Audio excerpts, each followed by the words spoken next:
ఈ lift irrigation మీద ఆధారపడి సాగు చేయబడతా ఉంది. మరి బాధ్యతారహితంగా ప్రవర్తించే గత ప్రభుత్వం ఈ 1,07,000 ఎకరాల రైతాంగానికి తీరని లోడ్ చేసిందని చెప్పేసి మనం చేస్తాను. మరి ఈ లిఫ్ట్ ఇరిగేషన్స్ని మళ్ళీ రికూప్ చేయడానికి కానివ్వండి, లేకపోతే ఉన్న సమస్యల్ని పరిష్కరించడానికి ఏమేమి చేయాలో ఒక రిపోర్ట్ తయారు చేయమని చెప్పేసి చెప్పాం. మరి ఆ రిపోర్ట్ని వెంటనే కలెక్టర్ గారి ద్వారా ప్రభుత్వానికి కూడా అందజేయమని చెప్పేసి చెప్పడం జరిగింది. దాదాపు ఒక 57 కోట్ల రూపాయలు అవసరం ఉంది ఈ లిఫ్ట్ ఇరిగేషన్ స్కీమ్ని రిపేర్ చేయడానికి కానీ, లేకపోతే పైప్స్ అని చెప్పడం జరిగింది. తప్పకుండా ఆ నిధులు శాంక్షన్ చేయించడానికి మేమంతా కూడా కృషి చేస్తామని చెప్పేసి మనం చేస్తాము. అదేవిధంగా ఎన్ఆర్జీఎస్కి సంబంధించి ఎన్ఆర్జీఎస్ మ్యాండేట్స్ని చేయటంలో కొంత వెనుకబడి ఉన్నట్లు సమావేశం అభిప్రాయపడిందని చెప్పేసి మనం చేస్తాము. అదే పీడీ గారికి కూడా ఆదేశాలు ఇవ్వడం జరిగింది. వెంటనే ఏదైతే టార్గెట్ ఉందో వాటన్నిటినీ కూడా అయ్యేటట్లు చేయాలని చెప్పేసి ఆ మ్యాండేట్స్ని సాధించేటట్టు చేయమని చెప్పేసి కూడా చెప్పడం జరిగింది. తప్పుకోకుండా ఏదైతే ఖాళీలు ఉన్నాయో టీఎల్ టెక్నికల్ అసిస్టెంట్లు కానీ, ఫీల్డ్ అసిస్టెంట్లు కానీ, ఏపీఓలు కానీ ఏదైతే ఖాళీలు ఉన్నాయో ప్రభుత్వానికి ప్రతిపాదనలు పంపించి ఆ ఫిల్అప్ చేయటం, ఫీల్డ్ అసిస్టెంట్లు ఏదైతే గ్రామ స్థాయిలో ఉంటారో ఈ పనులు పర్యవేక్షించడానికి సంబంధిత ప్రజాప్రతినిధులతో చర్చించి మరి అర్హత కలిగిన వాళ్ళకి రిక్రూట్మెంట్ కూడా చేసుకోమని చెప్పేసి కూడా చెప్పడం జరిగిందని చెప్పేసి మనం చేస్తాము. అదేవిధంగా ఎందుకంటే ఈ ఎన్ఆర్జీఎస్ వర్క్స్ ఎంత ప్రాముఖ్యం అంటే దీని ద్వారా జనరేట్ అయిన మ్యాండేట్ ద్వారా వచ్చిన నిధుల్లో 40% ఈ మెటీరియల్ కాంపోనెంట్ ద్వారా సీసీ రోడ్లు ఇవన్నీ కూడా వేసుకుంటానికి అవకాశం ఉంటుంది. కాబట్టి దీని మీద దృష్టి పెట్టమని చెప్పేసి చెప్పడం జరిగింది. కొన్ని రోడ్లు ప్రత్యేకంగా మన ఎనర్జీ మినిస్టర్ గారు ఆ రోడ్లు కొన్ని మెజర్మెంట్స్ కూడా మారుస్తానికి అవకాశం ఉందేమని చెప్పేసి కూడా మరి స్పష్టంగా ఆదేశాలు ఇవ్వడం జరిగింది. అంటే 9 అడుగులు 10 అడుగులు ఆ విధంగా విడ్త్ని నిర్ణయించిన చోట ఖాళీ ఉన్నట్లయితే డ్రైనేజీకి చెట్ల పెంపకానికి వదిలేసి ఆ రోడ్డుని ఇంకా వెడల్పు చేయడానికి ప్రజోపయోగంగా అంటే 2 వెహికల్స్ తప్పుకునే విధంగా అవకాశం ఉందేమో కూడా చూడమని చెప్పారు. పంచాయత్ రాజ్ ఎస్సీతో వాళ్ళతో చర్చించి తగు చర్యలు తీసుకుంటానికి కూడా మరి ఆదేశాలు ఇవ్వడం జరిగిందని చెప్పేసి మనం చేస్తాము.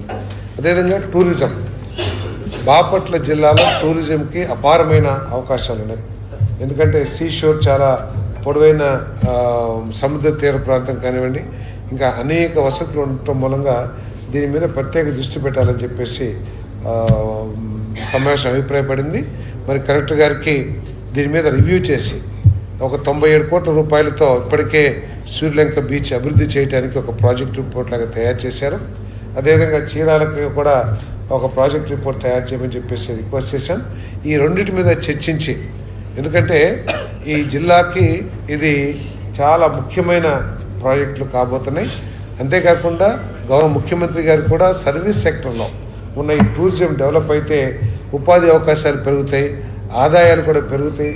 మరి ఇది ఒక టూరిస్ట్ సెంటర్గా డెవలప్ అవడానికి అవకాశం ఉంటుంది. కాబట్టి దీని మీద ప్రత్యేక దృష్టి పెట్టి దానికి ఈ 2 బీచ్లు కూడా ఒక ప్రాజెక్టులు తయారు చేసి మరి అందరం కూడా అందరు ప్రజాప్రతినిధులను కూడా కలిసి ముఖ్యమంత్రి గారు కలిసి వచ్చే బడ్జెట్లో ఈ 2 డెవలప్ చేస్తానికి కావాల్సిన నిధుల్ని ఏర్పాటు చేస్తానికి కూడా నేను మనవి చేస్తాను. అదేవిధంగా ఎనర్జీ డిపార్ట్మెంట్ కూడా మరి ఆర్డిఎస్ఎస్ వర్క్ల గురించి మరి సూర్య గారి గురించి చర్చించడం జరిగింది. కలెక్టర్ గారు తర్వాత మన బ్యాంకర్స్ ఎనర్జీ డిపార్ట్మెంట్ వారు కలిసి ఈ సూర్య గారు ఏదైతే ఇంటింటికి సోలార్ ప్యానెల్ ఏర్పాటు చేసి 3 కిలోవాట్ 2 కిలోవాట్ ఏదైతే ఆలోచన చేస్తున్న సూర్య గారి స్కీమ్, దానికి కావాల్సిన నిధులు, కావాల్సిన రుణాలు, దాన్ని ఏ విధంగా అమలు చేయాలనే దాని మీద వెంటనే కలెక్టర్ గారు నాయకత్వంలో ఒక మీటింగ్ ఏర్పాటు చేసి బ్యాంకర్స్తో కూడా రుణాలు ఇప్పించడం కోసం, లబ్ధిదారులకు రుణాలు ఇప్పించడం కోసం ఒక ఆలోచన చేయమని చెప్పేసి చెప్పారు.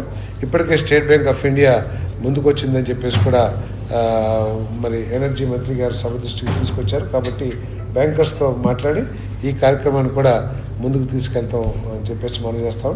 మరి అదేవిధంగా రెవెన్యూ మంత్రి గారు కూడా ఈ రెవెన్యూ సదస్సులో వచ్చిన సమస్యలు ఎన్ని పరిష్కారమైనాయి, ఇంకా ఏమేమి సమస్యలు ఉన్నాయి దాని మీద కూడా చర్చించడం జరిగింది. వాటిని మరి రెవెన్యూ మంత్రి గారు కూడా దృష్టి పెట్టి ఏదన్నా ప్రభుత్వ స్థాయిలో అమలు చేయాల్సిన పరిష్కరించాల్సిన విషయాలుంటే వాటి మీద కూడా వారు ప్రత్యేక శ్రద్ధ తీసుకుంటారని చెప్పేసి మనం చేస్తాం. అందరం కలిసి ఈ బాపట్ల జిల్లాని అభివృద్ధి పదంలో తీసుకువెళ్ళటానికి రాష్ట్రంలో నెంబర్ 1 జిల్లాగా తయారు చేయడానికి మేమందరం కూడా కృషి చేస్తామని మరి అధికారులందరూ కూడా పోయినసారి పోయిన DDRSలో చర్చించిన వాటి మీద కూడా యాక్షన్ టేకెన్ రిపోర్ట్ మీద కూడా చర్చించడం జరిగిందని చెప్పేసి మనం చేస్తాము. మరి ముఖ్యమంత్రి గారు విజన్ 2047 ఏదైతే ఉందో దాన్ని సాధించడం కోసం ఆయన అనేక లక్ష్యాలని నిర్దేశించడం జరిగింది. ప్రతి ఒక్కరికి కూడా, ప్రతి డిపార్ట్మెంట్కి కూడా ఆ లక్ష్యాలను సాధించే దిశలో ప్రతి అధికారి కూడా అప్రమత్తంగా పనిచేయాలని వాటిని దృష్టిలో పెట్టుకుని ఏ విధంగా ఈ బాపట్ల జిల్లాలో గౌరవ ముఖ్యమంత్రి గారు 2047లో భాగంగా లక్ష్యాలని నిర్దేశించారు. అవి సాధించడానికి కృషి చేయాలని చెప్పేసి కూడా అధికారులకి సూచన చేయడం జరిగిందని చెప్పేసి మనం చేస్తాం.